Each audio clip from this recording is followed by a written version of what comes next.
함께 기도드리겠습니다. 아버지 하나님, 오늘도 우리를 사랑하시는 주님의 그 사랑에 의지하여 이 시간 주 앞에 섭니다.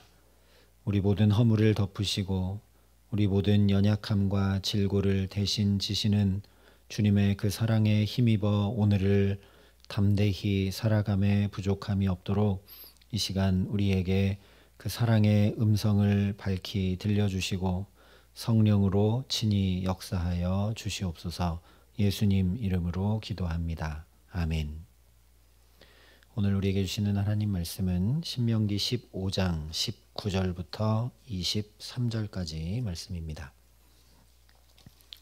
신명기 15장 19절부터 23절까지 말씀입니다. 신명기 15장 19절부터 23절까지 말씀을 제가 봉독해 드리겠습니다. 하나님의 말씀입니다.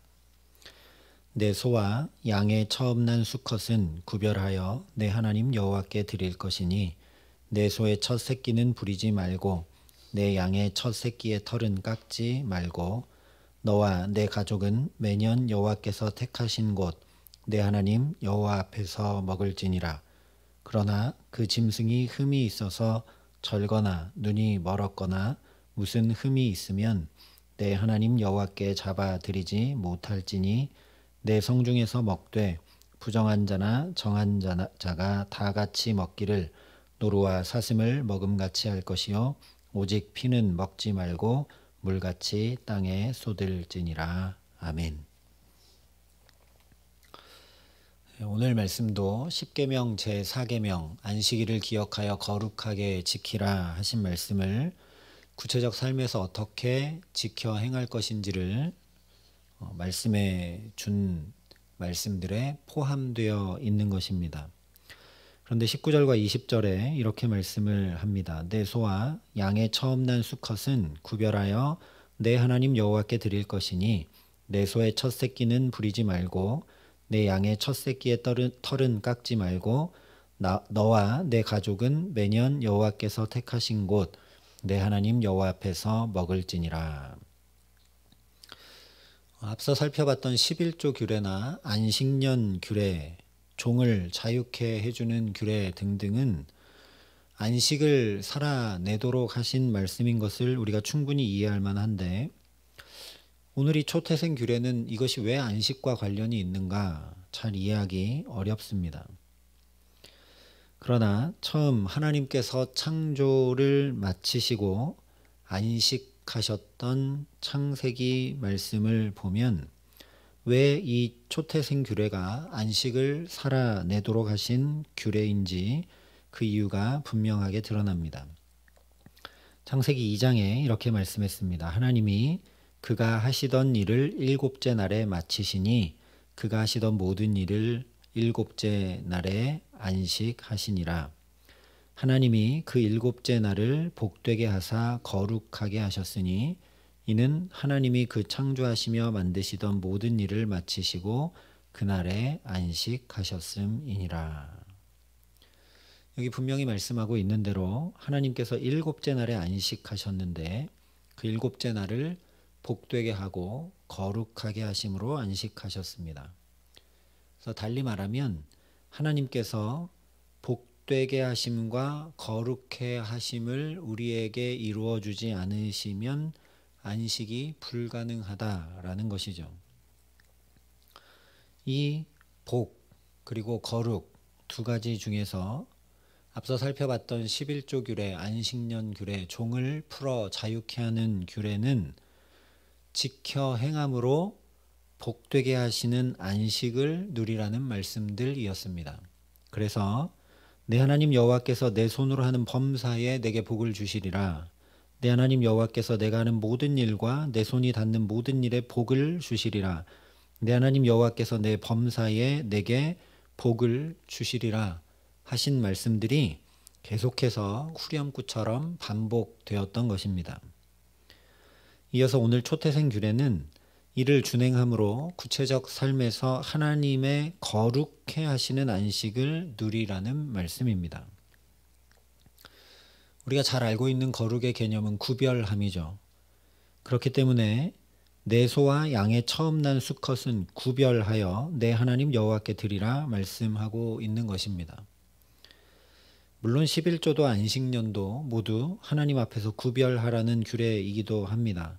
하나님 앞에 똑같은 토지소산 중에 10분의 1은 구별하고 똑같은 일주일 중에 하루는 구별하며 똑같은 여러 해들 중에 7번째 해는 구별함으로 지키는 것이기 때문이죠.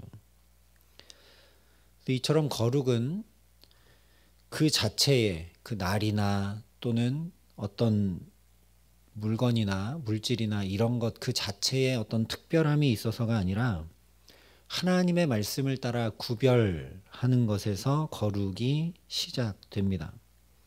그래서 오늘 말씀에서도 여러 소들 중에서 초태생인 소는 부리지도 말고 여러 양들 중에서 초태생인 양은 털을 깎지 말라 말씀을 합니다.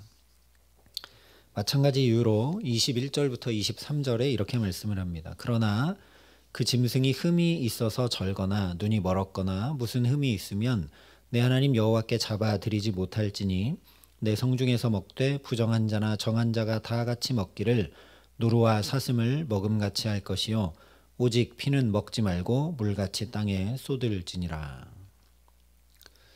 우리는 하나님께 구별하여 드리는데 흠이 있는 것은 드리지 말라라고 말씀하시니까 하나님께서 귀하고 좋은 것만 받기 원하신다고 오해하기 쉽습니다.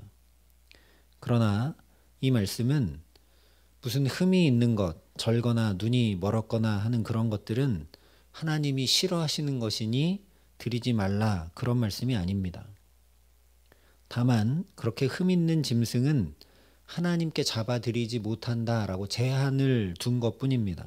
오히려 이 흠 있는 짐승들도 평상시 먹는 노루나 사슴처럼 아무 문제가 없다라고 말씀을 하고 있죠.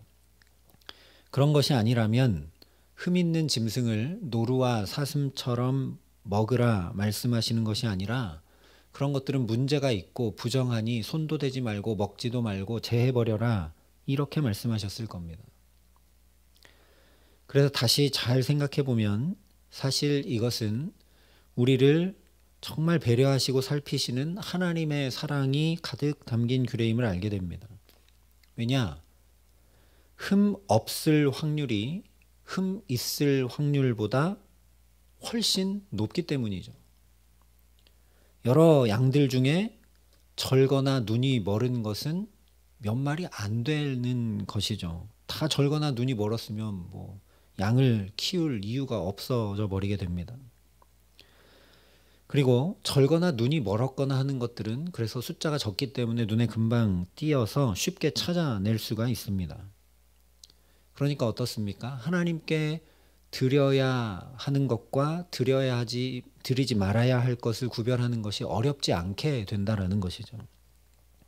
즉 힘겹게 어렵게 굳게 결심해야만 하나님께 구별하여 드릴 수 있는 것이 아니라 보통의 자리에서 지극히 정상적인 것을 드리라는 그런 말씀입니다. 그러니 이 말씀의 중심은 하나님 앞에 구별하라는 데 있는 것이지 굉장히 특별하고 귀하고 이런 것만 드려야 한다는 데 있는 것이 아니라는 것입니다.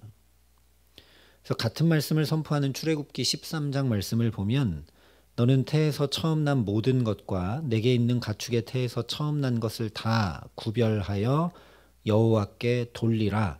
수컷은 여호와의 것이니라. 명확하게 말씀해 주고 있습니다. 구별해야 되는 이유는 그것이 하나님의 것이기 때문이다. 이렇게 말씀해 주고 있다라는 것이죠. 그 짐승의 어떤 상태 때문이 아니라 하나님의 것이기 때문에 구별하라는 말씀입니다. 그래서 이 말씀은 우리가 구별하는 거룩을 아주 보통의 일상생활 속에서 자연스럽고 일상적으로 행할 수 있도록 하신 놀라운 말씀입니다. 왜냐? 우리도 누군가의 소유가 명확한 것은 자연히 구별하게 마련이기 때문이죠. 그러니 오늘 초태생을 하나님의 것으로 구별하라는 말씀은 하나님께서 우리의 것을 가져가시려고 구별하여 드리라 하신 것이 결코 아닙니다. 오히려 그렇게 내가 초태생을 구별하는 일을 지켜 행함으로 짐승도 구별하시는 하나님을 분명히 알게 되고, 이를 통해 하나님께서 이스라엘을 당신의 소유로, 당신의 장자로 얼마나 귀하고 소중하게 구별하시는지를 실제 경험하고 깨닫게 하시는 것입니다. 그러므로 이 말씀은 그야말로 우리에게 안식을 주시는 말씀이라는 것이죠. 이렇게 구별하는 일을 통해 우리가 하나님께 구별되었구나, 우리가 하나님의 것이구나 하는 것을 기억하게 되기 때문입니다. 우리도 그렇지만 내 소유가 된 것, 내 것은 굉장히 소중히 여기고 아끼고 귀히 여깁니다. 그런데 우리가 이렇게 구별하는 일을 통해 하나님의 것임을 기억하게 된다면 어떻겠습니까? 우리 안에 있는 두려움과 근심과 염려에 얽매이지 않고 살아갈 수 있겠죠. 다시 말하면 하나님의 그 안식을 구별함으로 내가 누릴 수 있게 된다라는 말씀입니다. 왜냐? 하나님의 것이니 하나님께서 나를 귀히 여기시고 나를 책임지실 것이 분명하기 때문입니다. 내가 하나님께서 구별하여 소중히 여기시는 하나님의 소유된 자인 것을 알면 당연히 하나님의 지켜보호하심과 돌보심을 믿음으로 안식할 수 있게 되는 것이죠. 그래서 베드로전서에 너희는 택하신 족속이요 왕같은 제사장들이요 거룩한 나라요 그의 소유가 된 백성이니 라고 명확히 선포합니다. 또한 고린도전서에도 너희는 그리스도의 것이요 그리스도는 하나님의 것이니라 분명하게 말씀해 주고 있습니다. 그러니 오늘도 저와 여러분이 하나님의 것임을 기억하며 이 하루 살아가게 하시기를 간절히 기도합니다. 그럴 수 있도록 오늘 이 첫 시간을 하나님께 구별하여 나오게 하신 줄 믿습니다. 이렇게 시간도 하나님의 것을 구별하고 나의 마음과 생각도 말과 행동도 선택도 결정도 하나님 앞에 구별함으로 내가 하나님의 그 구별하신 은혜를 기억하고 하나님의 소유 삼아주신 그 사랑을 내 안에 담음으로 내가 하나님의 것임을 깊이 알아 두려움 없이 담대히 이 하루 살게 하시는 은혜 주시기를 간절히 소망합니다. 그래서 우리의 모든 어둠이 물러가고 주님의 찬란한 영광의 빛 가운데 하나님이 오늘도 나에게 주신 모든 것들을 가지고 참된 하나님의 안식을 저의 된 동산처럼 누리며 살아가는 복된 날 되게 하시기를 우리 구주 예수 그리스도의 이름으로 간절히 축원합니다. 함께 기도하시겠습니다. 아버지 하나님, 하루를 시작하며 이 첫 시간을 구별하여 하나님께 드릴 수 있는 은혜를 우리에게 허락하여 주셔서 감사합니다.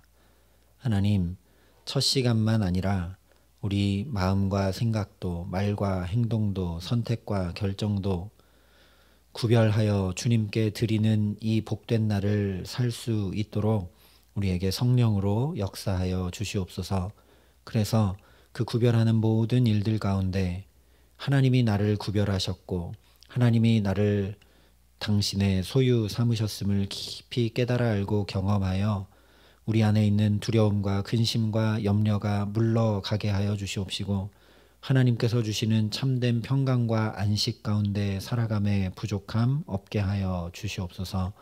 그래서 참으로 저 에덴 동산처럼 하나님이 지금 나에게 베풀어 주신 많은 것들이 있는데 그것들을 근심과 염려로 다 놓쳐버리지 않게 하시고 하나님과 함께 참된 안식 가운데 거할 수 있도록 오늘 이 하루 우리의 손을 붙드시고 우리와 함께 하여 주시옵소서.